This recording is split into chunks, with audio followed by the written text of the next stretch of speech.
The flag of the United States of America, and to the republic for which it stands, one nation, under God, indivisible, with liberty and justice for all. Well, welcome everyone. I'm going to open the meeting to public comment. Does somebody wish to speak? Casey Jacob. I actually wrote down my comments so I wouldn't go on and on. I want to comment on two things that were recorded in the Board of Selectmen minutes from the last meeting on November 14th. Regarding both the public comments offered and also one of the comments the first selectwoman made. I want to say that I was shocked to see the amount of time that was allowed to discuss something that happened during political campaigning. And I'm wondering how this is an appropriate topic for public comment at a Board of Selectmen meeting. It doesn't reference any activity of the Board of Selectmen, past or present. Public comment at Board of Selectmen meetings is not a requirement, you allow it. And if you're going to allow it, I want to suggest you require the comments to focus on the board actions, past, present, or future. Secondly, I note that the first selectman's recorded comments, as they're noted in the minutes, end with the importance of Board of Selectmen members staying above the fray in local politics. To my knowledge, this is not an ethical standard that has been adopted by Killingworth, and it is not one that I would support. Selectmen are citizens too, and should have the same rights of participation as the rest of us. Furthermore, the quote, fray of local politics need not and should not be a disreputable activity. It should be an honest and serious effort to resolve local issues. Thank you for listening. I'm happy to submit my comments for the record. Do you want to take those? Yeah, that'd be great. Jamie? Yeah, put them right there. Thank you. Is any, before I go further, Bill and Margaret Tolman. Barbara, thank you. Margaret, Sorry. I just want to make sure I have everybody listed here. And I'm Catherine Smith. Catherine Smith, thank you. Kathy with a K. And I got it with the K. Very good. I try to sound it like it's a K and not a C. Thank you. All right, does anyone else wish to speak? Yes. Catherine Smith. I'd like to second what Casey just talked about. I think that the comments being put into meeting of Board of Selectmen is uncalled for. It doesn't belong there. And I am asking that it be stricken from the record. Thank you. Any other comment, public comment? Kathy? Hi. I would just like to say, in the spirit of the season, thank you all for putting your time and for being fair to us, even though we all have different opinions. We're entitled to our opinions, but we're not entitled to show disrespect to each other. So in the spirit of the season, I thank you for your service. And I extend that to everybody on the boards and commissions throughout the town. Thank you. Is that an empty seat? Yes. Does anyone else wish to speak? Okay. Hearing none, thank you for your comments. Approval of minutes. I move to approve the minutes of the November 14th regular meeting of the Board of Selectmen. Do I have a second?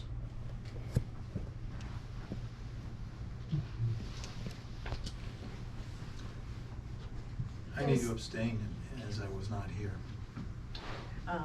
So we're gonna have minutes that will go unapproved. Okay, the motion fails for lack of a second.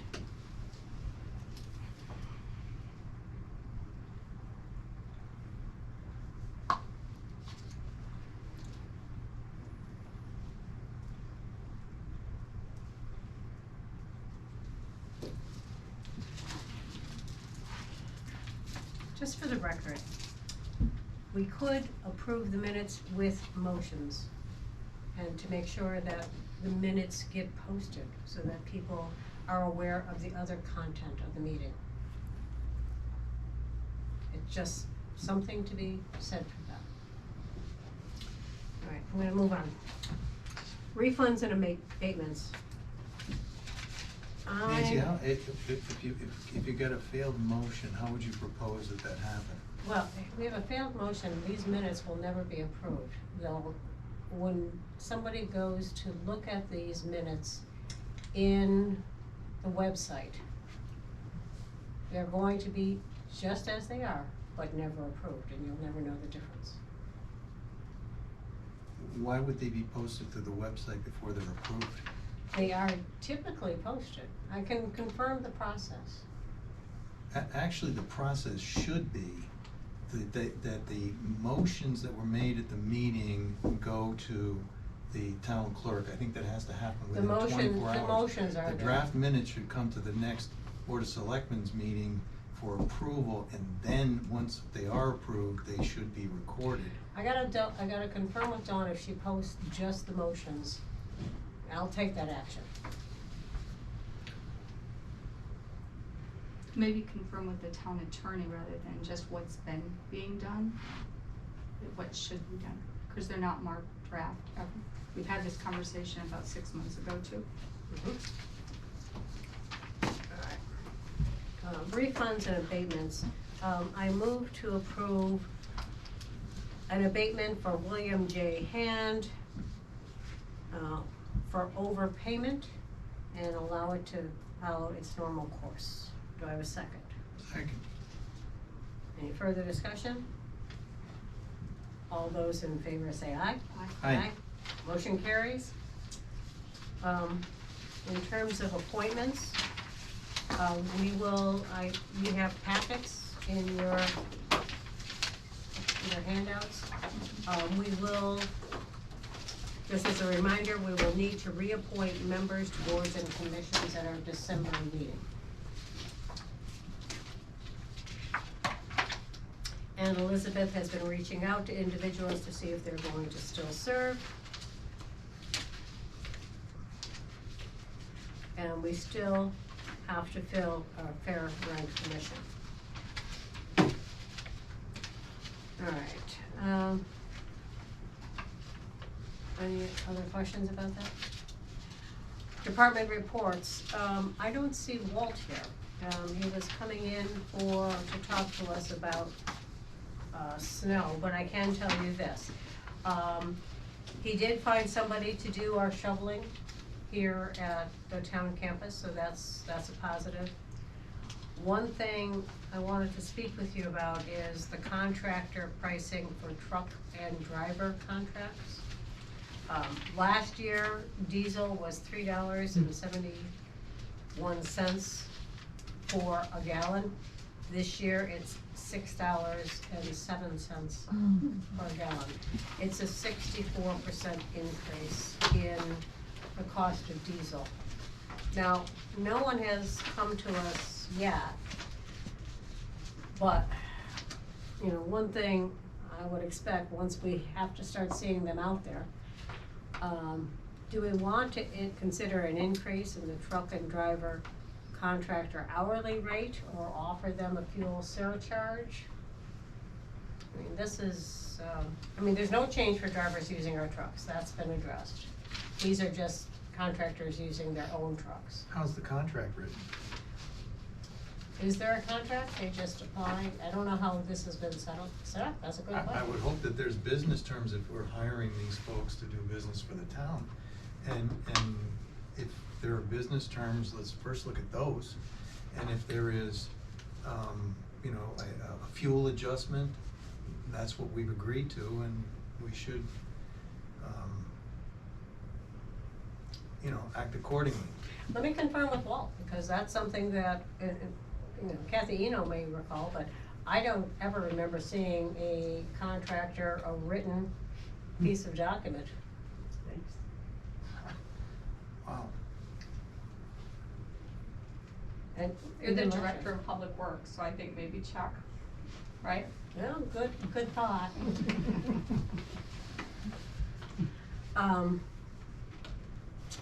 So I will figure that one out. A new business, budget report, there's any questions on the budget?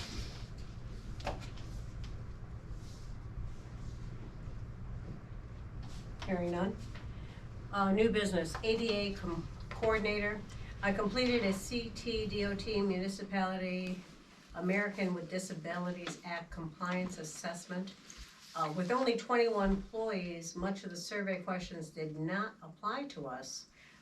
That said, however, one of the questions was, do you have an ADA coordinator? And the answer was no. There's no one listed as our ADA coordinator.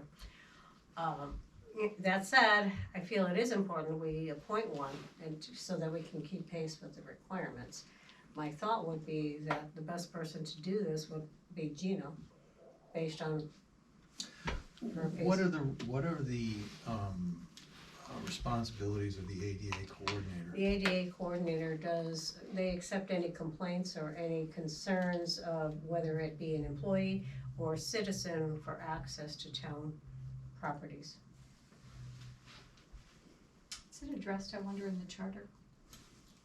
Probably should be in the charter. It's, it's associated with a position in the town. Yeah, I mean, we could list out, it is on the CT Gov website, what the role of the ADA coordinator is, but it is primarily that, making sure that they're able to meet the needs of citizens. Citizens or the Citizens and employees. Anyone having access to town buildings, facilities. One could say, So the responsibility for addressing these, unless it's something, obvious and simple, would ultimately come to this board. So the responsibility for the coordinator is to receive and accept and communicate to this board correct, what the concerns are. correct. And we'd have to take remedial action. Reasonable. I'm okay with that. So I move to appoint Regina Regolo as our ADA coordinator. Is Ms. Regolo aware that she's being appointed for this? I did speak with her briefly. And she was Amenable. amenable? Yeah. Okay, I'll second. She must have missed it, but we'll talk about it. We did talk about the ADA coordinator. It was slipped in among a couple of other. I'm Googling it. I didn't realize she was there. Good thing we weren't talking about you. All those in favor say aye. Aye. Aye. Thank you, Gina.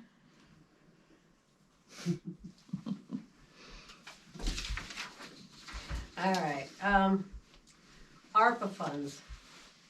I know at our last meeting, we talked about, I think Jamie, you talked about whether we should freeze the remaining funds in light of required PFAS remediation.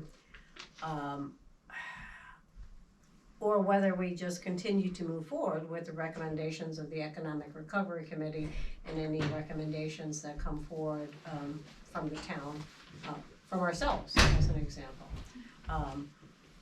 I had thought about obviously remediating Town Barn, getting it painted and working on that.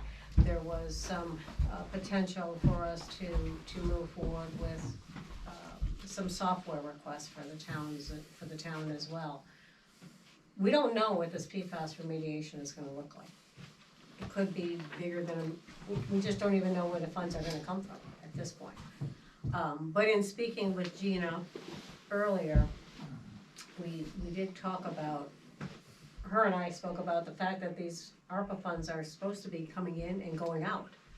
Waiting until we understand what's happening with PFAS remediation, we may not know for 2 more years. And these monies have to come out, or go out and help the community.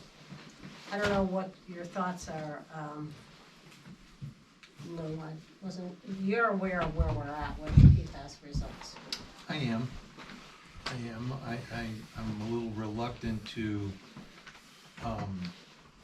commit town capital dollars, tax dollars, until this plays out a bit more, because it seems to me that the issue is bigger than the town of Killingworth. And I would hope that the state and perhaps the federal government would recognize that, and there might be some relief from that perspective. I also recognize that we have about a $2 million on average annual capital spend on current needs of the town, and is PFAS in there or not, it almost doesn't matter to me. We got $2 million worth of capital needs, and we should be very careful about, we've got some opportunity to do the right things with this ARPA money, and I think that some of our current capital needs should be strongly considered before that money goes elsewhere. We have about 1.2 that's unencumbered, correct, Gina? I'm about to double check. But that sounds about right. Keep going in conversation and I'll find it, but yeah. I'll chime in a minute. Okay. So it's just food for thought, how we're gonna manage this. Yeah, and I don't know that it's a decision that we need to make now, I Correct. think that we should keep an eye on all of the town's needs as we decide what to do with that money. That's correct, the 1.2, about 1.2 is unencumbered. Okay, The balance being monies that we've already agreed to allocate for projects, correct, Gina? Correct, Yeah, okay. correct. All right. I'm gonna pause, and Walt stepped in. Walt, we passed by snow, but we came across a very important question that I wasn't aware of. When we contract, or when we hire contractors for snow, because we're gonna go back to Department Reports, Section A, Public Works Snow Season, is there a signed written contract? That, mostly it's all verbal. We don't have anything in writing. We have, their insurance policy. Depending on what, if they're supplying a truck and driver, we get their insurance on that. If it's a driver, we get their, copy of their license, and it's, going through a state, police, or DMV motor vehicle check. And also check with the insurance to make sure there's no moving violations if they're driving our vehicles. So they don't necessarily sign up for a given rate. Sign up for what? A given rate, for example, to drive at, Oh, they agree on the rate we set. but there's no signature. Well, we have a form that, we have them fill out with the breakdown of what the trucks they supply with the rate. So they've agreed upon to a fixed rate. Yeah, Is there any, it seems to me sometime in the past, and I don't know if it's still the practice, they used to use our fuel. Do they still do that? no, they can't, no, they've never used our fuel.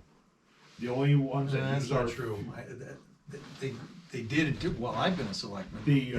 What they did, the only time they used fuel is when we had that massive FEMA storm, when there was no power and everything else, they were pulling fuel from us there. That was the only time. Well, The only other ones that can pull fuel, we do supply fuel for the vac truck that does the catch basins. Yeah. And also the sweeper.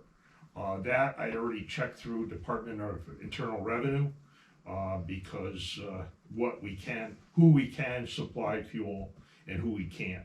The problem is if we supply fuel to a contractor that has a truck, that truck is used outside of plowing for the town. A sweeper, while they're working in town, as well as a vac truck for the catch basins in town, we are allowed to supply fuel, which we know, and what we do is we deduct it off the bill, the cost of the fuel. I give Gina a list of how many gallons they've used, and then she deducts it from the bill. But the problem you have is you're dealing with non-tax fuel compared to road tax fuel. Sure. That's the difference. And it's dyed fuel, so if they were to Right, get and if stopped, they get caught with a DOT check, or with a truck that has dyed fuel in it, they go by the odometer reading. So whatever the odometer says is so much a gallon, so many cents a gallon, because the Department of Revenue wants their money. So let's shift back from the fuel for a second, but how do we know what we're paying these people? Well, the rate's set right in the budget, capital budget, or the. It's something that is pre-negotiated and there's no fuel adjustment cost in there? No, well, we never had the reason even to, even address that. This past year and a half, even our vendors, you know, whether we're talking Bob's Tire that picks up our scrap tires or anything else, they are all implementing a fuel surcharge, as well as our chip sealer vendor. This is all that came about ever since fuel started going skyrocketing. What's the surcharge? Do you know what is it, a set price? It's What's the usually a surcharge? percentage of whatever the bill is. I know, like for Bob's Tire that picks up our scrap tires, it's 5%. And the one thing, it's not very clear in the budget because we just set a number for how much we're gonna pay contractors. Yeah, but if you look at the bottom of the 150. page of that breakdown, it breaks down every class, whether it's a pickup, whether it's driver operator, or a driver. And we average about 7 hours an event for a snow event, that's back and forth. 3.5 hours, because most of the routes are pretty much set the same way. They're all about the same distance. Of course, some routes have more cul-de-sacs than others. Cul-de-sac is usually equivalent to about a mile of plowing because of the size of the cul-de-sacs and everything else. So 3.5 hours out, 3.5 hours Yeah. back. And well, at this point, Gina, I believe it's $145 is what we're paying the contractors now with truck. Yeah. Yeah, that's what we paid last year. Yes. And the exercise that we went through was to raise it back a couple months ago. Walt talked about raising it $15. I thought that was the number for, and I did this study that said if we took the 145 and raised it to 160, that's a $15 increase. And I don't know whether things have changed since that discussion, but the only two vendors at the time last year that we had would be Running Brook and Trimside. And the reason for the adjustment was? At the time, we started to see the diesel fuel. We didn't actually pay this. We just said, what if?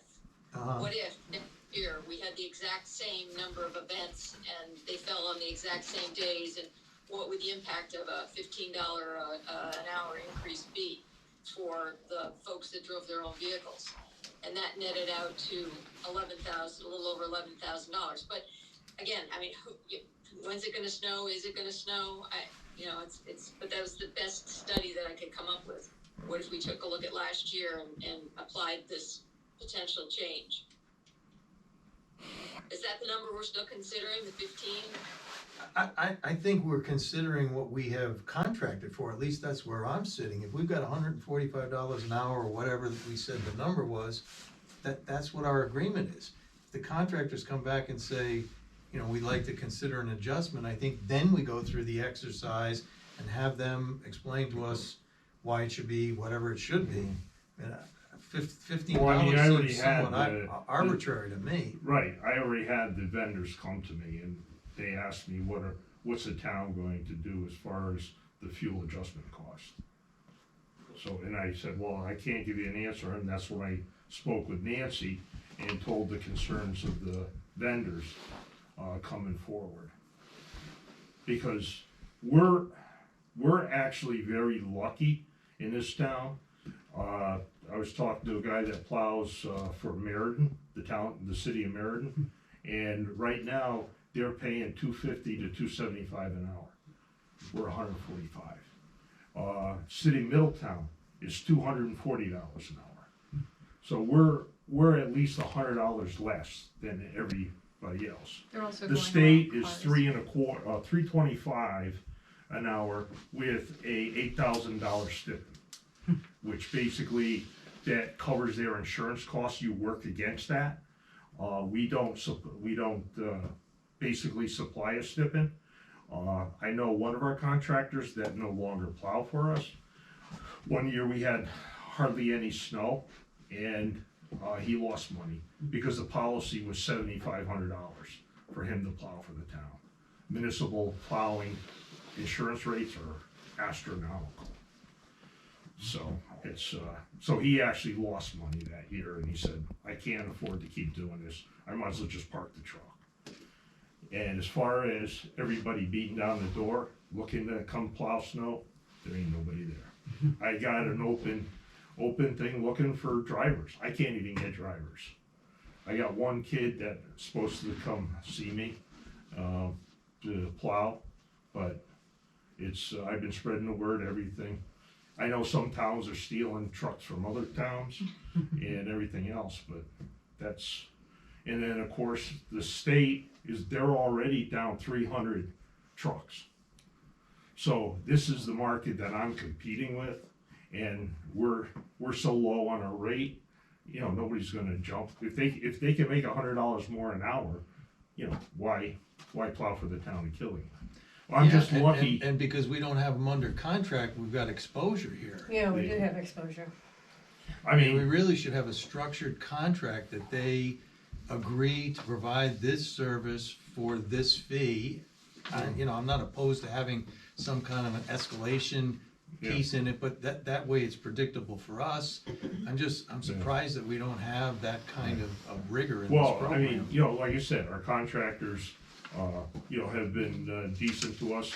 They've, you know, we've never had a problem with this, you know, as far as there. And, you know, we have repeat contractors every single year. They know their routes and everything else, but we're all getting older. People are retiring, and they're not doing it anymore. And just a hassle for a CDL license, you know, today. And everything else, it's not, they're looking for tractor trailer drivers they can't get. And so it's, you know, we're fortunate to have that. And, you know, I mean, we can put something together for a signed contract on that, but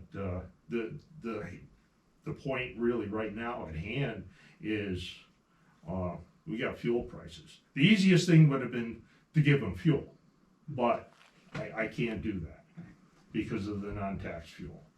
And it is dyed, so it is traceable, and it's a severe fine if a truck gets caught, a private individual truck gets caught. So, but that's where we're at. We got home heating oil that's already, you know, around $6.50 a gallon. So you mentioned two contractors. Right. I think there's more on some of the smaller. Well, vehicles. Smaller trucks, yeah. It's hasn't hit gasoline hasn't been as volatile as diesel fuel. Of course, we got the 25-cent reduction in the sales tax. Mm-hmm. Now they looks like they're going to extend it. I don't know. They're going to increase it 5 cents. They're still working on it. Yeah, so right. It's in and stuff. session now. So right now. So the issue is the two primary large trucks. Contractors. Right. So I would recommend that if they both approached you, that there's an opportunity for us to put something that's more contractual in place, and we can address it as part of that. I mean, what I would recommend we do. Yeah, because at this point, this has never been in place, so I'm gonna have to reach out to Dave to see what. Yeah, like I said, we've never, well, there's a lot of things that we haven't been put in this situation ever since COVID and the war and everything else. But I think that we probably, for starters, and it's getting very late in the game, we could simply write up a one-page, you know, set of requirements. He said he has a form. You said you had a form. We had basically a form. What they do is they fill it out with the rate, basically what it is, the trucks they supply with the VIN number and everything else. The drivers basically have a sheet that they, you know, they give me they have the address, contact information, because Gina needs it for their social security number, and or if they have a business, it, you know, goes under the business name. But it has to step one step further and have it signed by Director of Public Works. Mm. And signed by the owner of the Yeah. company. Well, the owner signs it, yeah, So when they, so just to help me understand, so when they go out and they do this, Yep. do they submit an invoice after, and is it how many miles they plowed or how many no, hours? time, it's Just hours. how many hours? And I'm the one that does all the invoicing. Okay. We have it on town of Killingworth. I have a log when I call the guys, when I call all the contractors in, their start time, stop time. I've seen the bills for it, Yeah, so I've right. seen the Yeah, itemization. yeah, it's on the That's- town of yeah. Killingworth. It's almost like a purchase order type Yeah. of deal. But And, it's start time, stop time, yeah, and it's based on a pre-agreed upon hourly rate. right, and that's spelled right on the Yeah, bill. I'm just looking for that to be a little more formalized. I mean, Yeah. that process may be fine. Yeah, But since they've approached us, we can use that opportunity to put a little more rigor in there, Mhm. and then put some kind of a fuel adjustment in Yeah. there.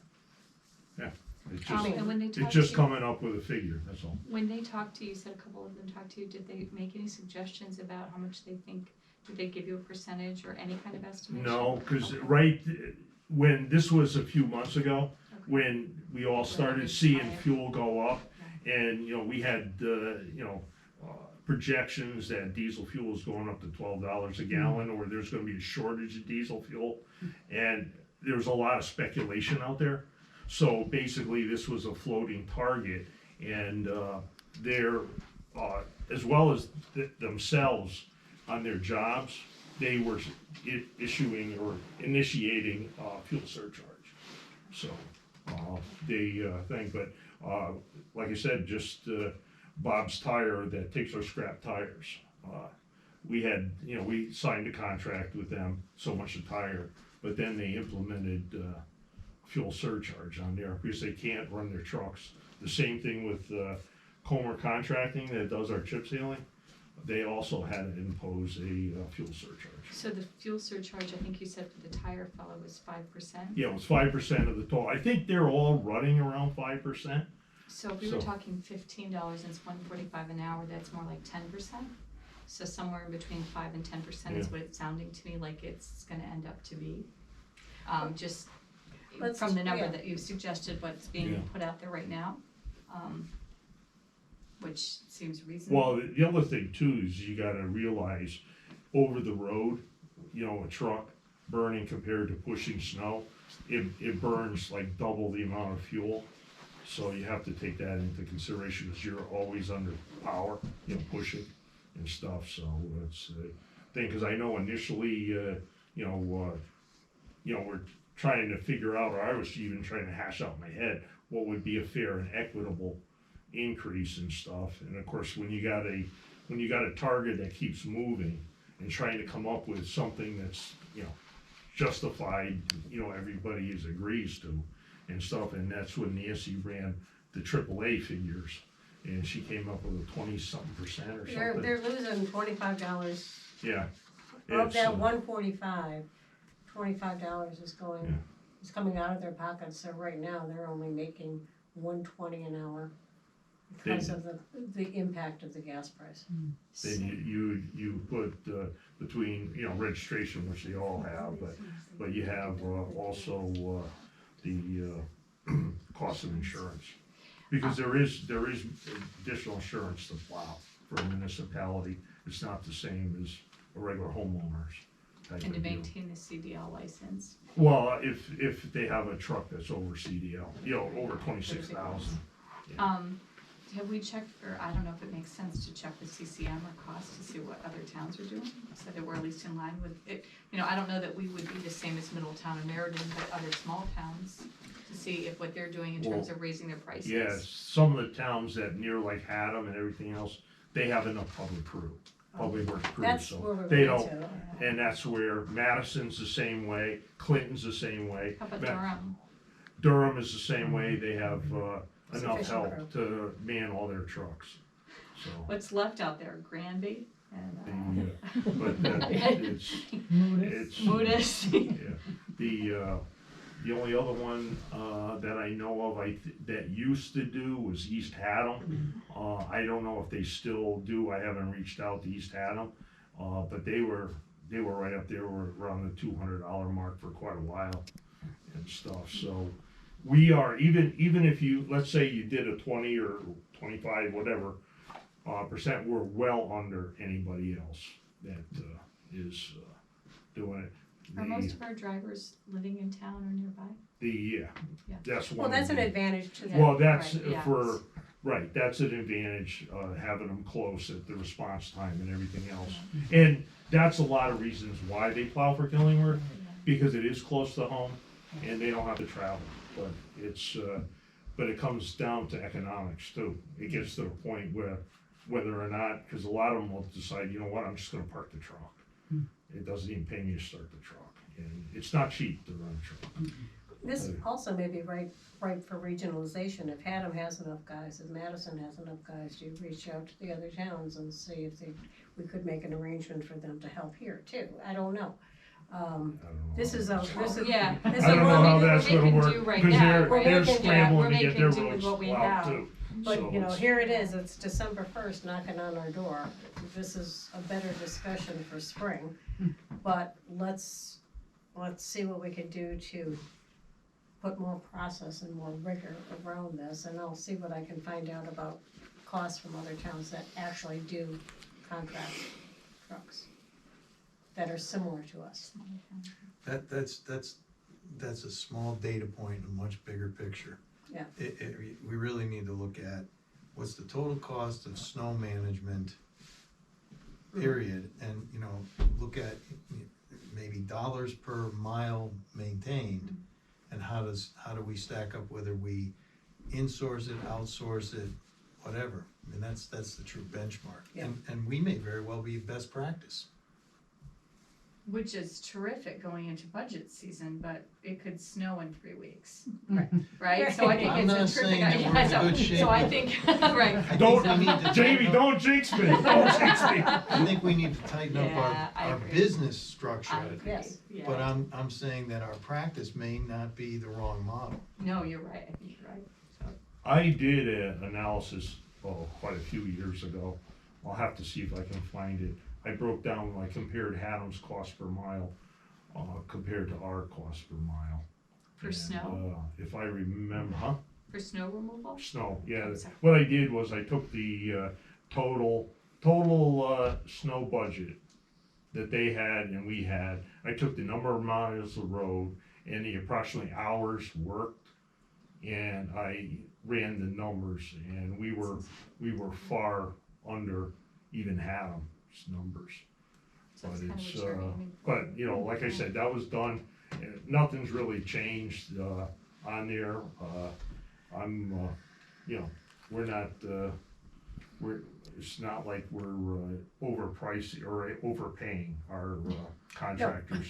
We're, you know, I'm a little bit frugal and, everything else, and, but there's a point too that we gotta be able to keep the guys we have, and so far we have. It's, I mean, the contractors I have now have plowed at least 10, 15 plus years. So we have a dedicated crew that comes in, which is good for us because everyone has a dedicated route and everybody knows where the rocks are or what you avoid, or mailboxes that Or where we don't. New curbing. Right, Yeah. exactly. And, but anyhow, but if we can get the, basically right now, if we can get some sort of, you know, direction of where we go, you know, with fuel, I think that will ease the issue and, move on there. Talking about curbing, library's all done though. All the curbing is done, it's been paved. I just finished, well, it was almost 5:30 tonight. We did all the aprons and stuff on things, so we are done with paving for this, budget year. So, Good segue into the next item on the agenda. Exactly. All right, anything else, Will? I just wanted to bring up, talking about winter operations and stuff. We did, get an increase. Of course, we're under, DAS on salt, with the state of Connecticut, regular bulk road salt. Last year, we were paying, $59.22 a ton delivered. Right now, we're running $66.33. So there was about a $7 increase a ton on bulk salt. Our treated salt, which we basically negotiate with Morton itself, because nobody, the state doesn't have a contract with Morton Salt on treated salt, as far as the Blizzard Wizard goes. Last year, we renegotiated, I beat them up a little bit, it went from 90 down to 79, 95 for last year. This year, they came in at 90, 95, I think. 97.60, and I called them up and I said, hey, you know, you gotta sharpen your pencil on that. They came down to, from 97, they came down to 95.58, which is basically CROG price, capital region of governments. And they said, we can't go any lower than that. So we got a $2 a ton discount on, well, reduction on there, but so we're all set with salt. We're locked in. Of course, we just did the sand beds, so we're all set with sand. And we just gotta have the vehicle to move it from our salt shed to the road, and that's it. So with our contractors. So that's it. All right. Thanks, Walt. Thank you. Well done. Moving on to new business C, library Eversource light. So, well, all right, just some background. Since Tilcon's repaving on Tuesday, 11/15, somewhere in between, Eversource has replaced its failed floodlight with a new high-output LED fixture. Dick Otto would like to have it moved because it is, with all the work he did on the lighting project, to have downward light, to be respectful of dark sky, that particular light is impacting. Yeah, that's the basic story, but it's a legacy light that predated the library. It was something that was a light the night fixture that was part of, I think, was it CBT when they were there. The light failed. Apparently, someone within the town reported it to Eversource. Eversource, in their lightning response, and I think because of that, it sort of fell off the radar in terms of the lighting project, but clearly as part of the project design was the intent to have that fixture removed. And from where I sit, it's as simple as the town contacting Eversource.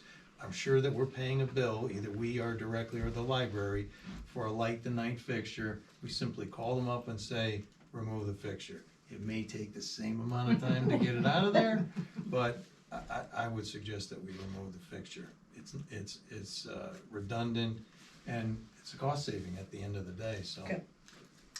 We will contact Eversource. I did speak with Dick Otto today. He said it took them about 2 months to replace it, so hopefully it'll be 2 months to remove it. Moving on to D, the Ballfield grant resolution. We're not quite there yet, but this is a heads up. Jim Duffield is preparing the documentation for the ballpark grant that we received under Kathy's tenure, that $500,000. At some point, and probably we can handle this at our December the 10th meeting, a resolution will be required to allow me to enter into contracts with DEEP. So that this is something that I just share with you. This is something that you had passed a while ago when Kathy was the first selectman, in order to deal with the contracts and manage all of the work associated with that. But we'll have that ready for our December the 10th meeting.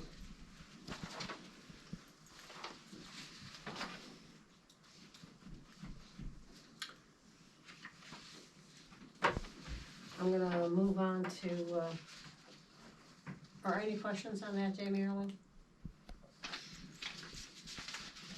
All right, old business, the 2023 meeting schedule. I don't know if you had a chance to look at it. My one suggestion, and I'll throw this out there, as we go into the budget season, We have 3 meetings, Wednesday, Thursday, and Monday, February 1, February 2, and February 6th. I was wondering if you would consider a Saturday, February 4th meeting, that we would be here from 12 to 4, do our top-down budget review, and remove some of those 1 hour off as we go through that. I was hoping we can get everything done in one fell swoop.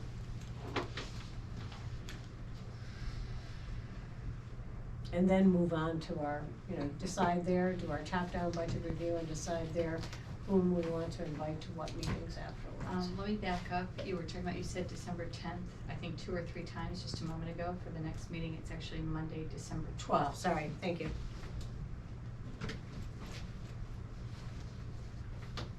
Saturdays are really tough for me. They just really are. With I have 3 kids, sports, college, running around. It's very difficult for me to scoop out a Saturday. Then we could go with a Wednesday, Thursday, Monday. I have another concern.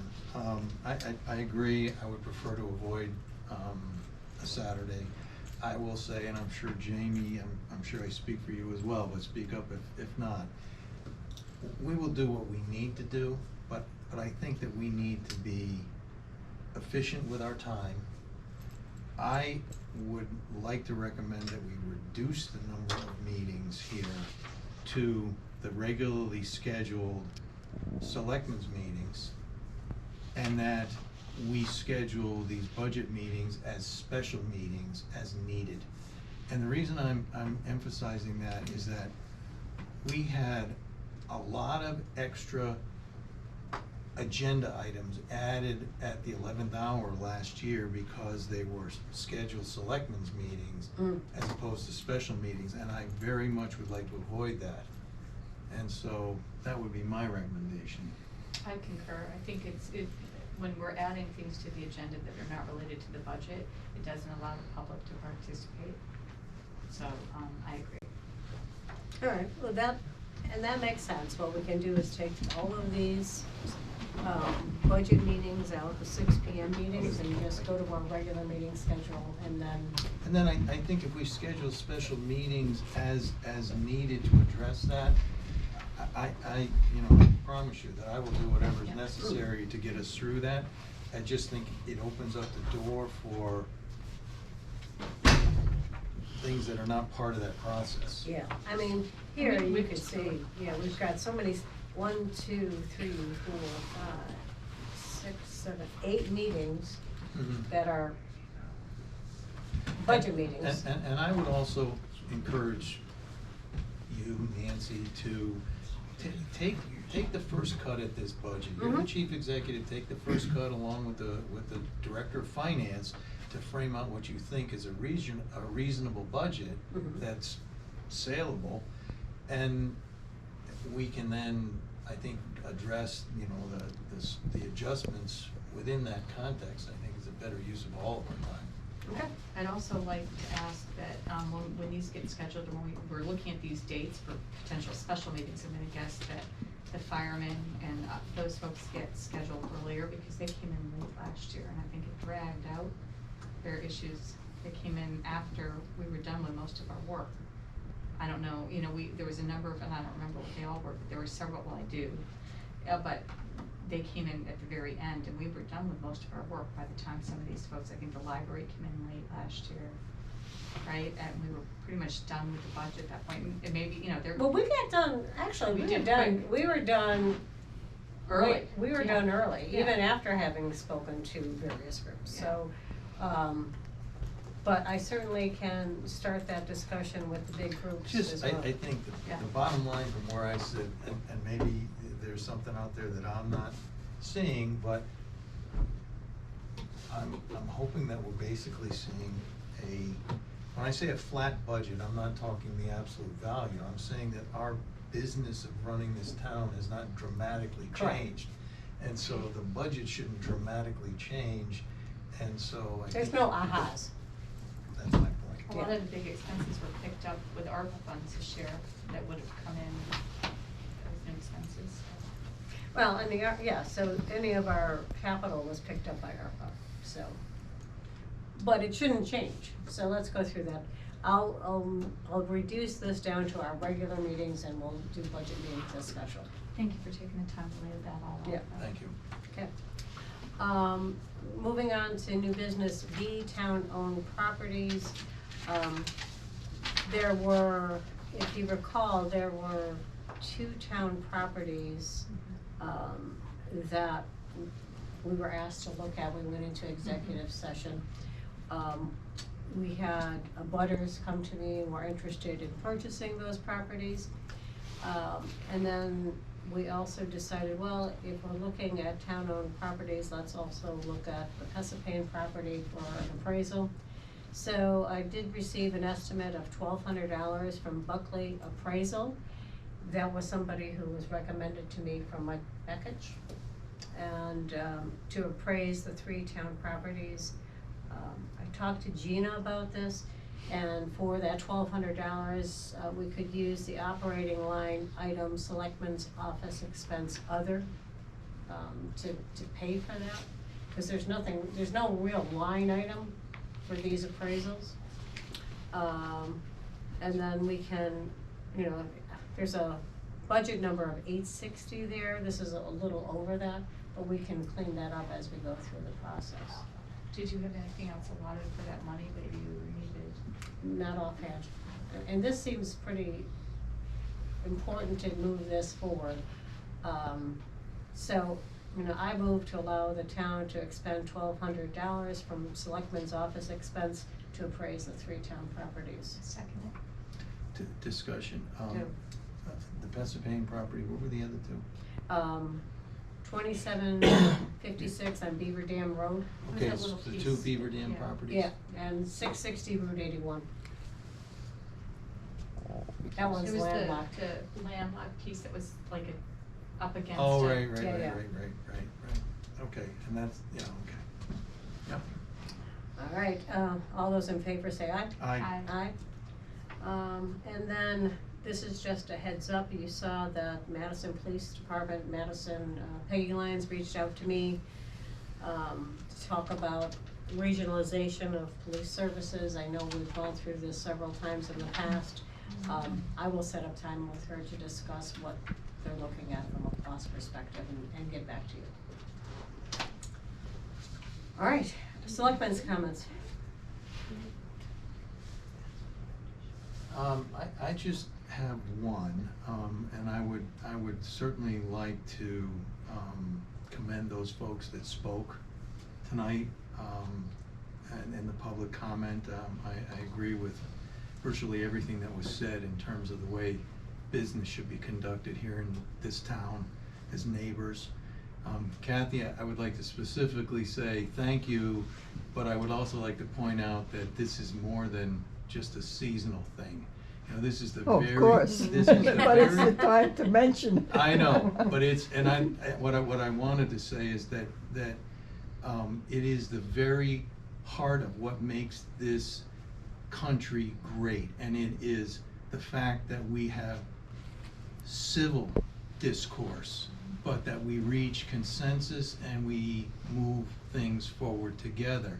And that I just don't believe there's any place for anything other than civil discourse. And I hope that we've learned something by some recent events and we move on in the direction that was suggested tonight. And I thank you all for that. I second what Lou said, and thank you for coming tonight and for being positive, contributing members. I look out and see faces that contribute on so many other things in town in a positive, constructive way. And after the conversation that occurred at the last meeting, I made a comment and I stand by it. It's been a privilege and honor to serve this town, regardless of the chilling effect that some folks have with their tongue. It is an honor here to serve and to work with the folks in this town to accomplish what we need to accomplish here. And so it's been a great learning experience so far, the good and the bad. It all helps us develop and be better. So I appreciate you all coming out and being supportive. My comments. I received the personnel manual from our attorney, and I've sent you the marked up copies. And I plan to meet with him this week to review his comments, but for the most part, they just contemporized all of the language that needed to be contemporized based on changes to whether it's ADA compliance or whether it's employee compliance, those types of pieces. I'm still reviewing the focus site investigation report performed by NSAFE on behalf of Deep Remediation Division. I have sent the draft over to GZA, which was the engineering firm we worked with in the past. They are under state contract, by the way, so that helps us to some extent. If we're gonna use GZA, we may not have to go out to bid for some of this work. But he was gonna come back and give us a preliminary thought on what he had with the results, and I was hoping to invite him at perhaps as early as our next BoS meeting to give us his analysis of what he read there. So. Of what he read in the report? Yes, he's reading that report, so I think that's positive. I also attended the DPH DWSRF Public Comments webinar last week. The Killingworth project's made it above the line for the base supplemental project priority list, but below the line for emerging contaminants project priority list. My head hurts. So I did reach out to DPH to understand exactly what that means, and they're gonna get back to me. Means it's bad, but not that bad. That bad. It's not growing worse is what it means. It's not growing worse, it's just a technical bad. I think it's because we're new to the game. We only met, who knows? And then I spoke with Suzanne Zach. Expect an email from the BOE. They're doing building tours December 10th, which is a Saturday, and December 12th, which is, you're right, our BoS meeting. I can't make any of those meetings. I'm out of town December the 10th, and there's no way we could do a 6 to 8 when we have a BoS meeting to go touring the facility. The goal of the BOE to have us tour the buildings is in advance of what they want to do is have a joint BOE, BOS capital planning session, January 4th at 5:30. So get your calendar out, get your pencils and try to figure out. They did say that they'll likely have to have additional building tours because they can't just throw out, they really didn't look at what our schedules were, they just threw out some dates that worked within their schedules, so. But those building tours are meant to be a precursor to that capital planning. So, that's it. I forgot to, may I mention one more thing? I attended the Youth and Family Services Coalition meeting. I thought it was in conjunction with the work that we were doing, that they were doing, that we participated in with the consultant. Are you familiar with the Youth and Family Services Yep. Coalition? So it was very interesting to hear what they're doing and some of the activities they're doing in town, and I think it's very constructive. And Greg Wind was a participant, and it was interesting because he said, after having worked with some of the kids in town and kids with the Lions and stuff, he said that he was very, and I just think it was nice to hear. He said it was very hopeful after working around with some of the kids in town. He sees hope for the future that he wasn't expecting, I think. So I thought that was it was optimistic anyway. Well, that's Youth and Family Services. They just hired a new coalition or prevention coordinator, and that's, I can't remember his name, but he's brand new to the group. Is that Mike Tinsley or? Yeah. Tinsley, yeah. Very young, enthusiastic, energetic, very, just a lot of energy and ideas. I think he'll be good with kids. All right. I had one question, and I apologize because I haven't read through the latest revision of the employee handbook.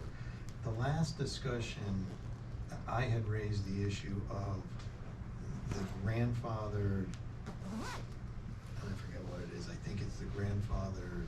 The individuals who are receiving or are eligible for retirement.